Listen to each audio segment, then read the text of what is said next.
राहुल गांधी 3 दिन के अमेरिकी दौरे पर हैं, लेकिन बवाल भारत में हो रहा है। अमेरिका के टेक्सास में राहुल गांधी ने आरएसएस, बीजेपी, संविधान सबको लेकर बयान दिया। देश में घमासान मच गया। टेक्सास में भारतीय समुदाय के लोगों के बीच राहुल गांधी ने डैलस में कहा कि आरएसएस को लगता है भारत एक विचार पर बना है। हमें लगता है भारत कई विचारों से मिलकर बना है।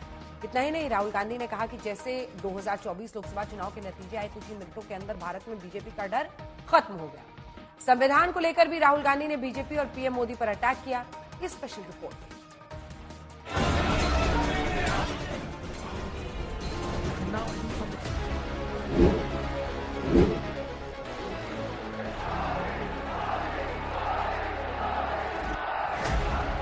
2024 के चुनाव से लेकर अब तक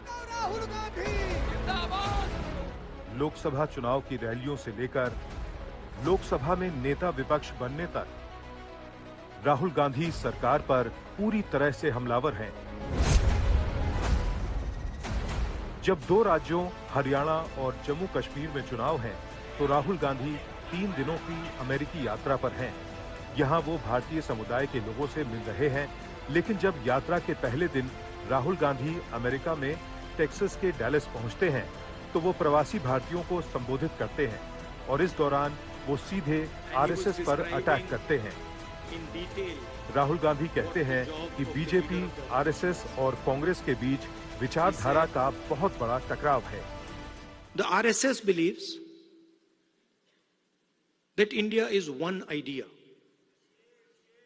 and we believe that India is a multiplicity of ideas.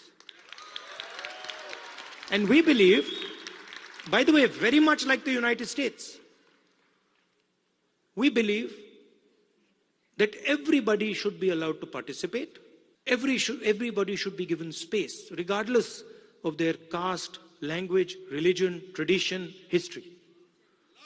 This is the fight. And the fight was crystallized in the election,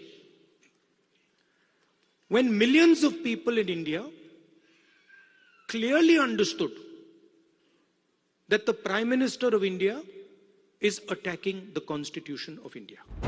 संविधान की रक्षा कर रहे हैं। राहुल गांधी संविधान को लेकर भी बीजेपी और प्रधानमंत्री मोदी पर जोरदार प्रहार करते हैं। आपको बता दें कि राहुल गांधी ने 2024 के लोकसभा चुनावों में प्रचार के दौरान संविधान की कॉपी लेकर जिस तरह से बीजेपी और पीएम मोदी पर हमला बोलना शुरू किया, वो अमेरिका के टेक्सास तक जारी है। राहुल गांधी ये भी बता रहे हैं कि जैसे ही उन्होंने संविधान हाथ में उठाया, तो लोग समझ गए कि बीजेपी हमारी परंपरा, भाषा, राज्यों और हमारे इतिहास पर हमला कर रही है। What people understood in the election clearly, and I saw it happening. When I used to raise the Constitution like this, people understood what I was saying. They were saying that the BJP is attacking our tradition, attacking our language, attacking our states, attacking our histories. And most importantly, what they understood was that anybody who is attacking the Constitution of India is also attacking our religious tradition. आपको बता दें कि संसद में राहुल गांधी ने अभय मुद्रा पर अपना भाषण दिया था और भगवान शिव की तस्वीर दिखाते हुए शिव जी के त्रिशूल की कहानी बताई। और अब राहुल गांधी टेक्सास में उसी अभय मुद्रा वाले भाषण का जिक्र कर रहे हैं। In my first speech in Parliament, you must have noticed, when I described Abhay Mudra, and when I was saying this, the BJP could not stand it. They don't understand. And we are going to make them understand.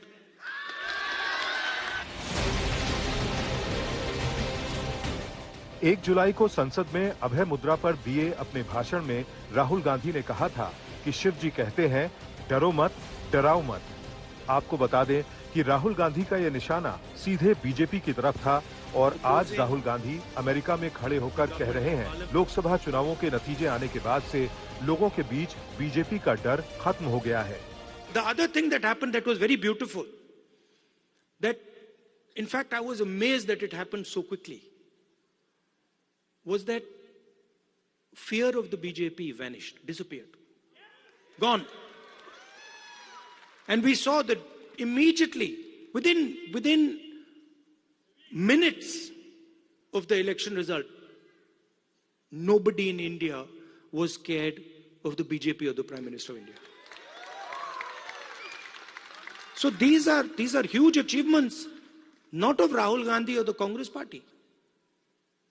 We are peripheral. These are huge achievements of the people of India who realized, of democracy, of the people of India who realized that we are not going to accept an attack on our constitution. We are not going to accept an attack on our religion. We are not going to accept an attack on our states.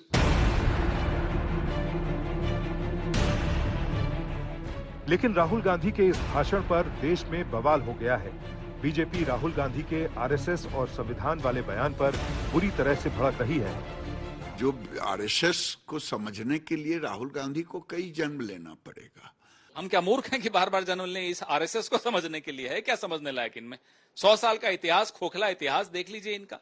इनको क्यों समझे हम?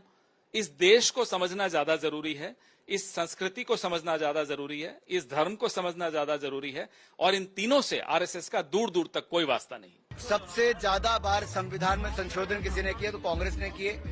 एक तरह से उसकी आत्मा को इस संविधान की कुचलने का काम किया तो कांग्रेस ने किया। मैंने तो लोकसभा में पूछा था, राहुल गांधी जी कम से कम इतना तो बता दो संविधान के पन्ने कितने होते हैं, उनको ये तक तो पता नहीं। संविधान में जो पहले पृष्ठ पर लिखा है वो बता देना देश विरोधी कब से हो गया? India, Bharat, India that is Bharat which is a union of states, ये तो संविधान लिखा है, इनमें लिखा है। तो क्या भारतीय जनता पार्टी अब इस संविधान को बदलेगी? तो हमारा जो डर था, जो भय था भाजपा के बारे में, बिल्कुल सही था कि ये संविधान के खिलाफ है। आरएसएस और संविधान के मुद्दे पर राहुल गांधी अमेरिका में बोले और शोले भारत में भड़क रहे हैं। राहुल गांधी ने ये तक कह दिया कि बीजेपी और आरएसएस महिलाओं को परंपरागत भूमिका में सीमित रखना चाहती हैं। इनका मानना है कि महिलाएं घर और रसोई संभालें, कम बोलें, जबकि हम चाहते हैं कि महिलाएं मुक्त हों और अपने सपनों को पूरा करने के लिए जो करना चाहती हैं करें। This is part of the ideological fight between the BJP and us, right? The BJP and the RSS believe that women should be restricted to a particular role. They should stay at home. They should cook the food. They should not talk too much, right? And we believe that women should be allowed to aspire to whatever they want to. और आप क्या राष्ट्रीय स्वयंसेवक संघ की बात करोगे? संघ ने तो लाखों लाख कार्यकर्ताओं की, ऐसे कार्यकर्ताओं की मालिका तैयार की है जो तन, मन और जीवन संपूर्ण देश को समर्पित करते हैं। मोदी जी से नहीं डरते, लोग नहीं डरते, क्योंकि लोग मोदी जी को प्यार करते हैं। कहने को राहुल गांधी अमेरिकी यात्रा पर गए हैं, लेकिन जिस तरह से वो भाषण दे रहे हैं, देश में राजनीति जबरदस्त सुलग रही है। आज तक ब्यूरो।